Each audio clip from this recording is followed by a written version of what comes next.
Hello 10th class, क्या हाल चाल? बढ़िया, मज़े में। तो वेलकम बैक चैनल पे अपने। ठीक है, प्यारा सा छोटा सा नन्ना मुन्ना सा एक्सरसाइज 1.1 आज हम लोग सॉल्व करेंगे। हमने इतना कुछ अभी तक पढ़ लिया है कि हम एक्सरसाइज 1.1 आराम से सॉल्व कर सकते हैं। इसका मैंने first question as a homework में दिया था, आप लोगों ने किया या नहीं? चलो नहीं किया तो कोई बात नहीं, मैं आपको बताता हूँ कैसे करते हैं। तो पहला क्वेश्चन एकलट डिवीजन एल्गोरिदम से एचसीएफ फाइंड करके बता दो आप। पहला, दूसरा, तीसरा, 3 क्वेश्चन है इसमें इन टोटल। तो मैं पहले से स्टार्ट करता हूँ, पहले का सोल्यूशन। ठीक है, तो पहला क्या है बताओ। 225 इज ग्रेटर देन 135, ऐसा है कि नहीं है? तो अगर ऐसा है तो बड़ा ये है, छोटा ये है, तो मैं 135 से 225 को डिवाइड करूँगा। ये मैं रफ में कर लेता हूँ क्योंकि मुझे तो यहाँ पे एकलट डिवीजन वाला तरीका लिखना है ना। यहाँ पे अगर मैं लिखूँ तो 1 टाइम्स में कर लूँ 135। बताओ 5 में से 5 गया 0, यहाँ पे कितना आएगा 12 माइनस 3, कितना 9 ही आएगा ना, 9। और यहाँ पे कुछ नहीं। तो ये पहला स्टेप हो गया हमारा। पहले स्टेप में हमने क्या करा, 225 कैसे लिखते थे, dividend is equal to this, मतलब कि divisor multiply quotient plus remainder. तो 225 is equal to what, 135 into 1 plus 90। पहला स्टेप ये रहा हमारा। दूसरे स्टेप में जाएंगे। दूसरे स्टेप में क्या करेंगे, फिर 90 को बना लेंगे हम लोग डिवाइजर। 90 को डिवाइजर बना लेंगे और ये जो हमारा डिवाइजर था यहाँ के लिए डिविडेंड बन जाएगा इस तरीके से। ठीक है, कितने बार में जाएगा बताओ, कितने बार में? 2 बार में ज़्यादा नहीं हो जाएगा, 2 बार में 180 हो जाएगा। तो एक बार में कर लेते हैं ना, एक बार में कर लेते हैं। तो एक बार में कितना होगा चलो देखते हैं, 90। यहाँ पे कितना आएगा 5, यहाँ पे कितना आएगा 5, यहाँ 30 माइनस 9 करेंगे कितना आएगा 4। तो ये रहा सेकंड स्टेप। तो सेकंड स्टेप को फिर से लिखना चाहेंगे, क्या है दिस, ये 135 यहाँ का जो हमारे पास ये जो हमारा डिवाइजर था यहाँ के लिए डिविडेंड बना। दैट मीन्स ये 135 अगर इधर लिखना चाहो तो 135 is equal to this multiply this, मतलब व्हाट 90 इंटू 1 और प्लस रिमाइंडर कितना है इसका 45 है। ये दूसरा स्टेप हो गया। फिर आगे चलो, जब आगे चलोगे तो ये 90 यहाँ लिखेंगे। अगर 90 यहाँ लिखेंगे 2 टाइम्स में 45 हो जाएगा, 2 टाइम्स में 90 हो जाएगा। 45 पे हाँ कर रहे हो हैं, 2 टाइम्स में क्या हो जाएगा 90 हो जाएगा। 90 हो गया ना 2 टाइम्स में। तो दैट मीन्स अब अगर इसको यहाँ पे मैं लिखना चाहूँ, क्या लिखूँगा, 90 is equal to 45 into 2, 45 into 2 और प्लस में रिमाइंडर क्या आ रहा है, कुछ नहीं ना, कुछ नहीं का मतलब क्या 0। तो कैसे लिखना बताता है सिर्फ मैंने, वो वाला डिवाइजर जहाँ पे रिमाइंडर 0 हो जाए। देखो इधर वाली बात है, तो ये जो मैंने लिखा हुआ है ये रिमाइंडर के लिए लिखा हुआ है ना। तो जिस डिवाइजर पे रिमाइंडर 0 हो जाता है वही हमारा होता है एचसीएफ। तो यहाँ पे वो डिवाइजर कौन सा है, वो डिवाइजर यहाँ पे 45 है। इस डिवाइजर पर रिमाइंडर 0 हो गया, दैट मीन्स व्हाट की एचसीएफ हमारा क्या होगा 45 होगा। तो यहाँ पे क्या लिख देंगे कि जो हमारा एचसीएफ हो जाएगा वो कितना हो जाएगा 45 हो जाएगा। तो पहला क्वेश्चन सॉल्व हो गया। कितना आसान था, बहुत आसान था ये, है कि नहीं, ये बहुत आसान था। ठीक है, चलो दूसरा करते हैं। तो अगर दूसरा करूँ, यहाँ मैं ऐसे लाइन खींच देता हूँ ताकि अलग अलग लगे आप लोगों को। ठीक है, तो दूसरे के लिए देखो 38220 इज़ वेरी ग्रेटर देन 196, मतलब कि 196 से हमें डिवाइड करना पड़ेगा 38220 को। यही करना पड़ेगा ना, 38220 को डिवाइड करना पड़ेगा। कितने टाइम्स में करूँ मैं, ये आप लोग सब मल्टीप्लाई डिवाइड करके आप लोग देखते रहना कितना कितने करूँ मैं। एक बार में कर लूँ, 2 बार में करूँगा तो ज़्यादा हो जाएगा। 2 बार में ज़्यादा होगा कि नहीं चेक करके बता देता हूँ। देखो 6 2 12 का 2 1, 9 2 18 1 9, ज़्यादा हो जाएगा बिल्कुल। ठीक है, तो मैं क्या करता हूँ 1 टाइम्स में करता हूँ। 1 टाइम्स में कितना आएगा 196, 12 माइनस 6 करेंगे 6 आएगा। यहाँ पे क्या रहा 7, अगर ये 7 रहा तो यहाँ से क्या लेंगे 17 में से 9, कितना आएगा बताओ 8, 17 में से 9 जाएंगे 8 ही आएगा ना। यहाँ पे क्या बच गया 2 में से 1 गए 1, और ऊपर से 2 नीचे आएगा ऐसे आराम से। डिवाइड आता है ना सबको, ये मत बोलना सर मैं डिवाइड ही नहीं आता है, फिर तो गड़बड़ हो जाए। ठीक है, अब कितने टाइम्स में करूँ मैं, अब कितने टाइम्स में करूँ, तो ये 9 टाइम्स में जाएगा। आप लोग करके देखना 9 टाइम्स में कितना हो जाएगा। अच्छा एक चीज़ और, अब कुछ बच्चे क्या करेंगे कि एक बार उन्होंने कर दिया, क्या मैं इतना करने के बाद ये लिखना सही है क्या? क्या इतना करने के बाद ये लिखना सही है क्या? नहीं, पूरा डिवाइड हुआ कहाँ है, हमें पूरा डिवाइड भी तो कंप्लीट करना है ना। पूरा डिवाइड हुआ है क्या? पूरा डिवाइड कहाँ हुआ? अभी 2 नंबर इसके बचे हुए, तो डिवाइड पूरा नहीं हुआ है, तो डिवाइड पूरा कंप्लीट करना। ये मत समझो कि हर बार एक बार होता है फिर आगे ऐसे करते हैं ये नंबर आगे लेके जाते हैं, यहाँ पे तो ऐसा हो ही नहीं रहा, यहाँ पे तो डिवाइड ये कंप्लीट हुआ ही नहीं है। दैट मीन्स ये 2 नीचे आएगा ऐसे, अगर ये 2 नीचे आएगा तो अब 9 टाइम्स में कर लेंगे। कितना आएगा 9 टाइम्स में? देखो मैं यहीं करके बताता हूँ। 9 6 जा कितना होता है 54, 54 का 4 बचेगा कितना 5, 9 9 जा कितना होता है 81, 81 में अगर 5 ऐड कर दो तो ये हो जाएगा 86, 86 का 6 यहाँ पे आएगा, फिर से कैरी कितना 8, फिर 9 1 जा 9, 9 और 8 कितना 17, तो ये हो जाएगा 1764, 1764 हो जाएगा। चलो यहाँ 2 है, कैरी 1 जाएगा तो 12 - 4 करेंगे 8 आएगा, दिस इज 5, कैरी 1 जाएगा यहाँ से, 15 - 6 करेंगे 9 आएगा, यहाँ पे 7 रह गया ना, 7 - 7 कुछ नहीं, 1 - 1 कुछ नहीं, और ऊपर से 0 रह रहा था 0 आ जाएगा। अब मैं कितने टाइम्स में करूँ? मैं 5 टाइम्स में करता हूँ। 5 6 जा 30 का 0 बच गया 3, 5 9 जा 45 एंड 3 48 का 8 बच गया 4, 5 1 जा 5 और 4 9, ये हो गया 9। तो ये हमारा रिमाइंडर, यहाँ पे कुछ नहीं बचेगा, cancel cancel cancel cancel cancel cancel cancel को 0 0 0 लिख लो, कोई दिक्कत नहीं है। Cancel cancel cancel, cross cross cross भी लगा सकते हैं, वो तो हमने बच्चे में सीख लिया था ना, क्रॉस क्रॉस क्रॉस क्रॉस लगाना, ठीक है। तो इतना हो गया ये, अगर इतना हो गया तो अब देखो क्या, अब क्या ये डिवाइड कंप्लीट हो गया? हाँ ये डिवाइड कंप्लीट हो चुका है, क्योंकि अब यहाँ पे कुछ नहीं बचा ना।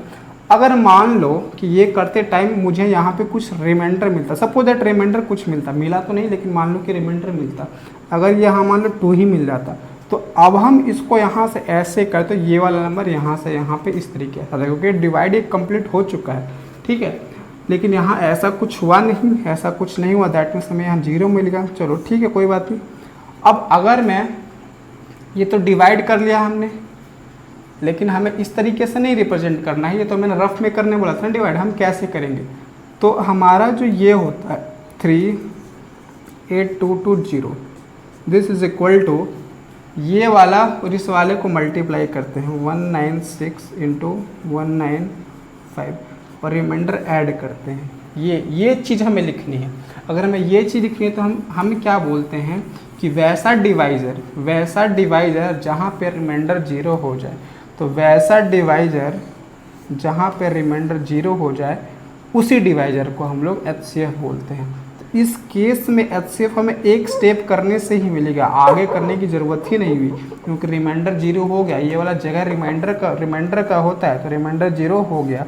तो दैट मीन्स इसमें इस क्वेश्चन के लिए जो HCF है वो अपना आराम से कितना हो गया 196 हो गया। ये बहुत ही सिंपल तरीके से HCF निकल गया, इसका कोई ज़्यादा परेशानी हुई नहीं है हमें।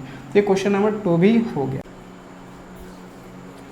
तो ये रहा दूसरा क्वेश्चन, क्या है? Show that any positive odd integer is of the form 6q + 1, 6q + 3 और 6q + 5 where q is some integer. ठीक है, इसमें हम लोग इक्वल डिवीजन लेमा का यूज़ करेंगे बहुत ही खूबसूरती के साथ, बस आप देखते रहना। ठीक है, कितना आसान है ये, देखने में ऐसे ही लग रहा है भले ही, लेकिन ये बहुत ही आसान है। समझो, अब समझो, देखो ये देख के, ये नंबर देख के आपके दिमाग की घंटी बजनी चाहिए। ये नंबर देख के आपके दिमाग की घंटी क्या बजनी चाहिए कि इक्वल डिवीजन एल्गोरिदम में हमने ये सीखा था कि A = BQ + R होता है, यही सीखा था ना इक्वल डिवीजन एल्गोरिदम में। इक्वल डिवीजन एल्गोरिदम में हमने ये लेमा में यही सीखा था कि A = BQ + R होता है, ये चीज़। तो ये देख के आपके दिमाग की घंटी बजी। क्या आपको लग रहा है कि ये वाला जो पोर्शन है इसके जैसा लिखा हुआ है, जिसमें B के जगह पर 6 है? ऐसा लग रहा है कि नहीं लग रहा है? बताओ, लग रहा है ना? बिल्कुल लग रहा है। क्या लग रहा है आप लोगों को? आप लोगों को ये लगना चाहिए कि ये जो चीज़ है, ये जो लिखा हुआ है, ये इसके जैसा लिखा हुआ है।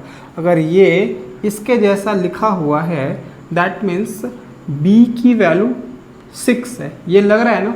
तो चलो, इतनी चीज़ चमकी दिमाग में, ये चमकना चाहिए दिमाग में। ठीक है, ऐसे नहीं होगा। तो ये चीज़ चमका ना। चलो, अब आगे हम लोग काम करते हैं। ये तो मैंने चमका दिया आप लोगों को। अब आगे देखो क्या है। कि एनी पॉजिटिव ऑड इंटीजर, अब देखो एनी पॉजिटिव ऑड इंटीजर की बात की गई है, दैट मीन्स ए था वो क्या था, बी क्यू प्लस आर था। अब हम ऐसा करते हैं कि ये B q plus R A के बराबर होता है, हम इस ए को ही मान लेते हैं कि यही हमारा कोई पॉजिटिव ऑड इंटीजर है, लेट कर लेते हैं। तो पहला काम तो हम यही करेंगे, लेट कर लेते हैं। लेट क्या लेट किया हमने कि A B any positive odd, any positive odd integer, A क्या होगा, एनी पॉजिटिव ऑड इंटीजर होगा। ये हमने लेट कर लिया। अगर ये हमने लेट कर लिया तो चलो आगे चलते हैं। एंड एक चीज़ और भी तो हम लेट कर रहे थे ना, एंड हमने एक चीज़ और लेट किया कि b इक्वल टू 6। अब ये कैसे क्या, ये आपको समझ में आया ना। तो अगर ऐसा है तो हम ये लिखते हैं, a इक्वल टू क्या लिख सकते हैं, बी क्यू प्लस आर, ऐसा लिख सकते हैं।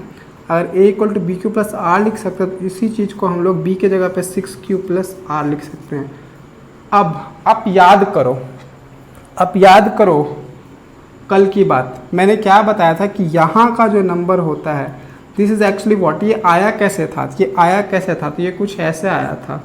रिमाइंडर हमारा यहाँ पे बचता है, क्वोशंट हमारा यहाँ होता है, ठीक है। और यहाँ वाला नंबर क्या होता है बताना ज़रा, ठीक है। ये ए यहाँ होता है और ये जो होता है ये बी होता है, दैट मीन्स ये इस तरीके से होता है। मतलब कि ये कि रिमाइंडर होगा, जो रिमाइंडर होता है वो इससे हमेशा छोटा होता है। कल बताया ना मैंने कि रिमाइंडर हमसे हमेशा इससे छोटा होता है। यहाँ पे बी की वैल्यू क्या है, 6 है। तो ये जो रिमाइंडर आर है वो इस 6 से छोटा होगा। अरे मेरे लाल मेरे पीले बोलो, होगा कि नहीं होगा, ये जो रिमाइंडर है ये इस 6 से छोटा होगा कि नहीं होगा, हाँ होगा। अगर 6 से छोटा होगा तो आर की पॉसिबिलिटी क्या क्या है, यहाँ से हमारे पास जो r है वो हो सकता है 6 से छोटा, 0 हो सकता है, 1 हो सकता है, 2 हो सकता है, 3 हो सकता है, 4 हो सकता है, 5 हो सकता है, 6 हो सकता है क्या। अगर r 6 हो जाएगा तो फिर वो 6 से छोटी वाली बात ही ख़त्म हो गई ना।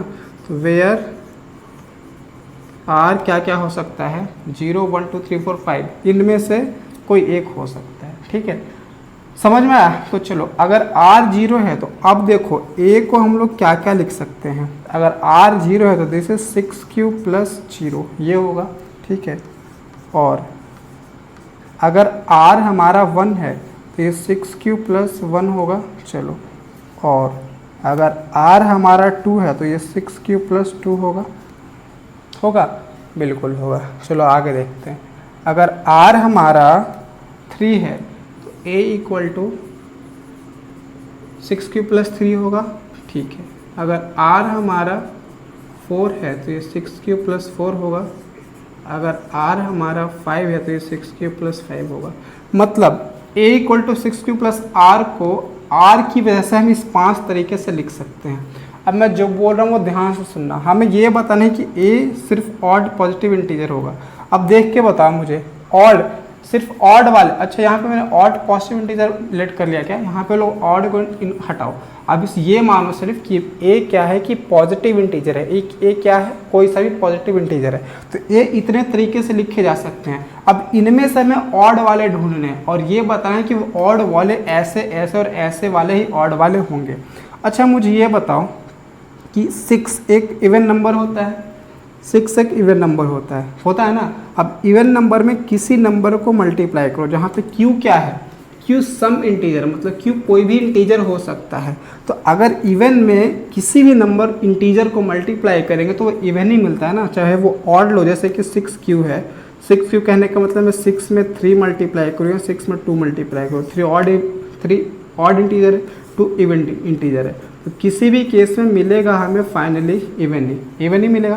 तो यहाँ से हमें ये पता चला कि ये जो बात लिखी गई है ये रिप्रेजेंट करती है एक इवन नंबर को, ये रिप्रेजेंट करती है किसी इवन इंटीजर को रिप्रेजेंट करती है।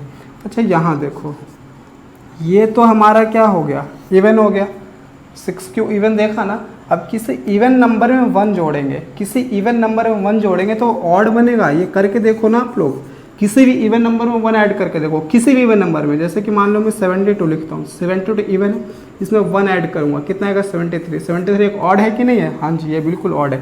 तो मतलब ये रिप्रेजेंट करेगा, ये पूरी वैल्यू, ये पूरा नंबर जो है रिप्रेजेंट करेगा ऑड को। क्यों? क्योंकि ये हमारा इवन है, इवन में 1 ऐड करेंगे, मतलब इवन में ऑड ऐड करेंगे, तो even plus odd is equal to odd, ऐसा होता है ना।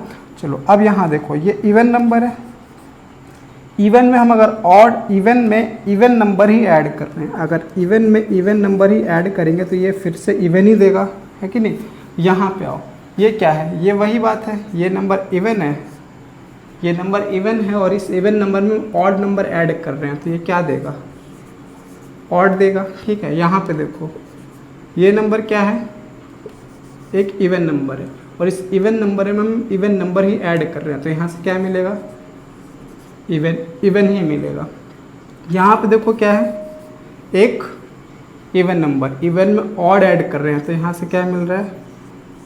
ऑड मिल रहा है। अब देखो, जो क्वेश्चन में पूछा गया था वो चीज़ हमें दिख रही है। क्वेश्चन में क्या बोला गया था कि कोई इंटीजर है, कोई पॉजिटिव इंटीजर, कोई सा भी पॉजिटिव ऑड इंटीजर हो, वो 6q + 1, 6q + 3, 6q + 5 के जैसा ही लिखा जाएगा, और किसी भी तरीके से लिखा जाना पॉसिबल नहीं है। तो देख लो, ऑड 6q + 1 के जैसा लिखा गया, करेक्ट। ऑड 6q + 3 के जैसा लिखा गया, करेक्ट। ऑड 6q + 5 के जैसा लिखेगा, करेक्ट। समझ में आया? तो कोई भी जो ऑड, पॉजिटिव ऑड इंटीजर्स होते हैं वो 6q + 1, 6q + 3 और 6q + 5 के जैसे ही लिखे जाते हैं। समझ में आया? ठीक। तो यहाँ पर हम लोग लिख सकते हैं, hence it is prove that, hence it is proved, ठीक है,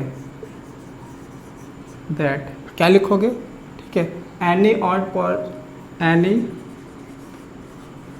odd positive integer is of the form, कैसा? 6q + 1, 6q + 3, 6q + 5।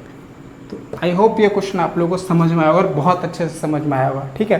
तो ये इस पार्टिकुलर क्वेश्चन करने के लिए आप लोग कमेंट करना और बताना कि ये particular question, that means question number 2 आपको समझ में आया कि नहीं आया। तो वीडियो को पॉज कर लो और ये लिख लो, ठीक है।